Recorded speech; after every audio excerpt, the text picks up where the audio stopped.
बताने वाला हूं बाबू केमिस्ट्री का फर्स्ट चैप्टर जिसका नाम है रासायनिक अभिक्रिया एवं समीकरण। और इस वीडियो में ना रासायनिक अभिक्रिया एवं समीकरण जो है ना इसको निगल जाना है, बिल्कुल कंसेप्ट के साथ आपको समझना है और कंसेप्ट के साथ मैं आपको समझाऊंगा। ठीक है, तो चलिए स्टार्ट करते हैं बाबू। यहां पे देख सकते हैं अध्याय 1 है कक्षा 10 के लिए, है ना। सीधा दिमाग में जो है ना गटक जाना है आपको। ओके, तो चलिए हम शुरू करते हैं बाबू ये रासायनिक अभिक्रिया एवं समीकरण। प्यारे बच्चों इसका पीडीएफ भी मिल जाएगा हमारे व्हाट्सएप यानी पेड व्हाट्सएप ग्रुप में, आप लोग ज्वाइन हो जाइए। ठीक है, चलिए अब हम क्या करते हैं बाबू, यहां पे आप देख सकते हैं पहला हमारे पास टॉपिक है कि रासायनिक अभिक्रिया।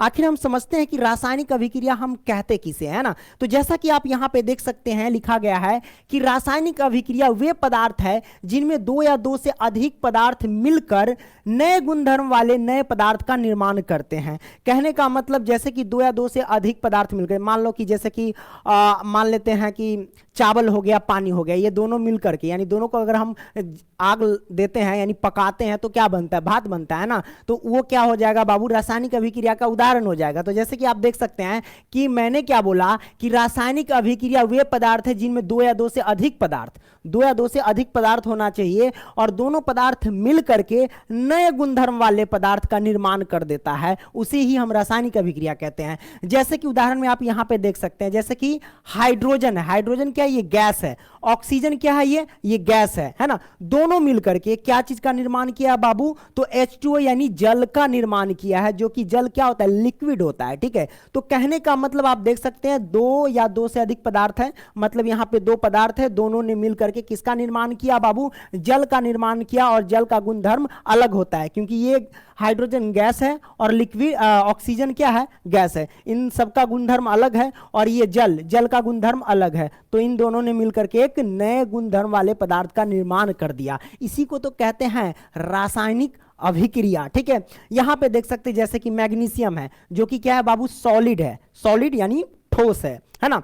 और एस जो है आप देख रहे हैं ना, एस यानी सॉलिड को दर्शाता है, इसकी भौतिक अवस्था को दर्शाता है। ठीक है, तो ये सॉलिड है। ऑक्सीजन क्या है हमारे पास, ये क्या है बाबू, गैस है। तो सॉलिड और गैस मिलकर के किसका निर्माण किया, मैग्नीशियम ऑक्साइड का, जो ये क्या है बाबू, सॉलिड है। तो यहां पे भी देख सकते हैं कि दो या दो से अधिक पदार्थ मिलकर के एक नए गुणधर्म वाले पदार्थ का निर्माण कर दिया है, जो हमारे पास मैग्नीशियम ऑक्साइड है और ये एक सॉलिड है। ठीक है, तो ये हो गए रासायनिक अभिक्रिया के उदाहरण, आपने समझ लिया। नोट, यहां पे मैंने क्या किया कि रासायनिक अभिक्रिया को भौतिक विधियों से पलट नहीं सकते या फिर कह लो तो उलट नहीं सकते। भौतिक विधियां जैसे कि मैंने लिखा वाष्पीकरण, ऊर्ध्वपातन, उपकेंद्रीकरण, है ना। इन विधियों से आप क्या कर सकते हैं, जैसे कि रासायनिक अभिक्रिया होता है पुनः उसको उसी रूप में नहीं ढाल सकते। जैसे कि आपने पानी लिया है ना, चावल लिया, दोनों से मिलाकर के उसको आग दिया तो भात बना, और भात को फिर गर्म करके आप नहीं बना सकते हो ना, फिर पुनः अलग नहीं ना कर सकते। फिर जैसा है वैसा, जैसे पानी को अलग कर देना, चावल को अलग कर देना, ऐसा नहीं ना कर सकते हो। तो वही मैंने यहाँ पे लिखा कि रासायनिक अभिक्रिया को भौतिक विधियों से पलट नहीं कर सकते, यानी एक बार जब अभिक्रिया हो जाती है तो फिर आप चाहेंगे कि जैसा चाहे वैसा बना दे, नहीं हो सकता है ना। तो भौतिक विधियां जैसे कि कोई भी आप नहीं कर सकते, जैसे कि वाष्पीकरण विधि से, है ना, ऊर्ध्वपातन से, उपकेंद्रीकरण से, इन सभी से आप क्या कर सकते, जैसा चाहे वैसा नहीं बना सकते हैं, यानी पहले जैसा पदार्थ था वैसा आप पुनः उसके रूप में ढाल नहीं सकते हैं। ठीक है, तो आपने समझ लिया। अब हम क्या करते आगे लेते हैं। प्यारे बच्चों यहां पे देख सकते हैं कि रासायनिक अभिक्रिया के कुछ उदाहरण हमने यहां पे ले लिया है क्योंकि ऑब्जेक्टिव क्वेश्चन में पूछ दिया जाता है ना। जैसे कि भोजन का पकना, तो भोजन का पकना ये क्या है, रासायनिक अभिक्रिया के उदाहरण है बाबू। ठीक है, शोषण, जैसे कि हम लोग क्या लेते हैं, ऑक्सीजन लेते हैं और कार्बन डाइऑक्साइड छोड़ते हैं, ये भी एक प्रक्रिया क्या है बाबू, तो रासायनिक अभिक्रिया के ही उदाहरण है। दूध से दही बनना, जैसे कि दूध लाते हैं, दूध में हम जोरन डाल देते हैं और कुछ घंटों बाद, कुछ दिनों बाद क्या होता है, ये दही में परिवर्तन हो जाता है। तो ये भी क्या है बाबू, रासायनिक अभिक्रिया के उदाहरण है। अब यहाँ पे देख लिए मैग्नीशियम रिवन को वायु में जलाने पर मैग्नीशियम ऑक्साइड का बनना, यह भी हमारे पास क्या है बाबू, तो रासायनिक अभिक्रिया के ही उदाहरण है। तो आपने इसको समझ लिया। ठीक है, अब हम क्या करते हैं बाबू, अगला ले लेते हैं। यहां पे देखिए रासायनिक अभिक्रिया के दौरान होने वाले परिवर्तन, यानी जब रासायनिक अभिक्रिया होती है मान लो किसी लैब में, है ना, तो जब अभिक्रिया जब चालू रहता है तो उसके दौरान क्या क्या लक्षण आते हैं उसके बारे में आपको बताना है। जैसे कि बाबू क्या क्या परिवर्तन आते हैं, तो बाबू अवस्था में परिवर्तन हो सकता है, जैसे वो ठोस है, ठोस से वो लिक्विड हो सकता है,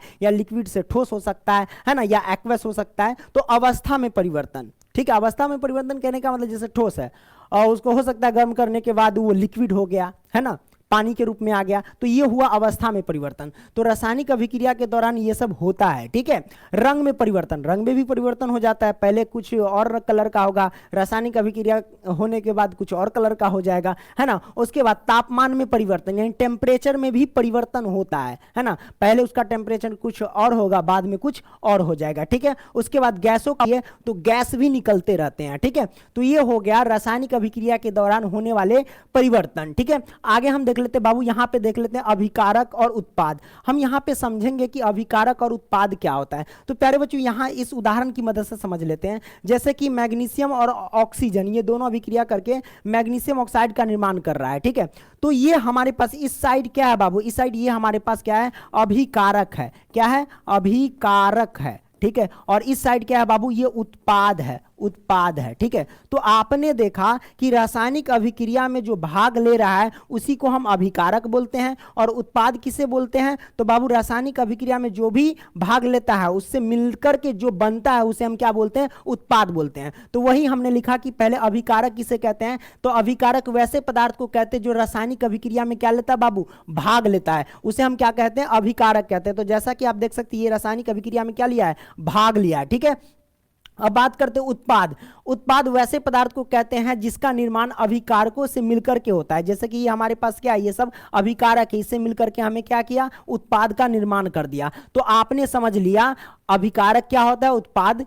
मित्रों, अगर आप आईएएस आईपीएस बनने का सपना रखते हैं, यानी समीकरण दिया रहे तो उसमें देख लेना, इस साइड जो भी होंगे अभिकारक और इस साइड जो भी होंगे उत्पाद होंगे। कोई दिक्कत नहीं ना, दिक्कत। तो आपने इसको समझ लिया। अब हम क्या करते हैं बाबू, अगला ले लेते हैं। यहां पे देख लो रासायनिक समीकरण। रासायनिक समीकरण किसे कहते हैं इसके बारे में हम समझेंगे। यानी जब रासायनिक समीकरण हम लिखते हैं तो उसमें क्या क्या चीज होता है उसके बारे में बताना है। तो प्यारे बच्चों यहां पे देख सकते हैं, मैंने लिखा कि रासायनिक अभिक्रिया को रासायनिक समीकरण द्वारा निरूपित किया जाता है। यानी जो भी रासायनिक अभिक्रिया होती है उसको हम क्या करते हैं, रासायनिक समीकरण के द्वारा निरूपित कर देते हैं, यानी सजा देते हैं। एक तो ये काम करते हैं। उसके बाद क्या करते हैं बाबू, रासायनिक समीकरण के अभिकारकों और उत्पादों में पदार्थ के प्रतीकों यानी सूत्रों, प्रतीक कह लो या सूत्रों का इस्तेमाल किया जाता है। यानी जब हम क्या करते हैं, रासायनिक समीकरण लिखते हैं या रासायनिक अभिक्रिया लिखते हैं तो उसमें जो भी पदार्थ होता है उसका संकेत लिखा जाता है, यानी सूत्र लिखा जाता है, ये भी लिखा जाता है, ठीक है। तो वही बात हमने लिख दिया, ठीक है।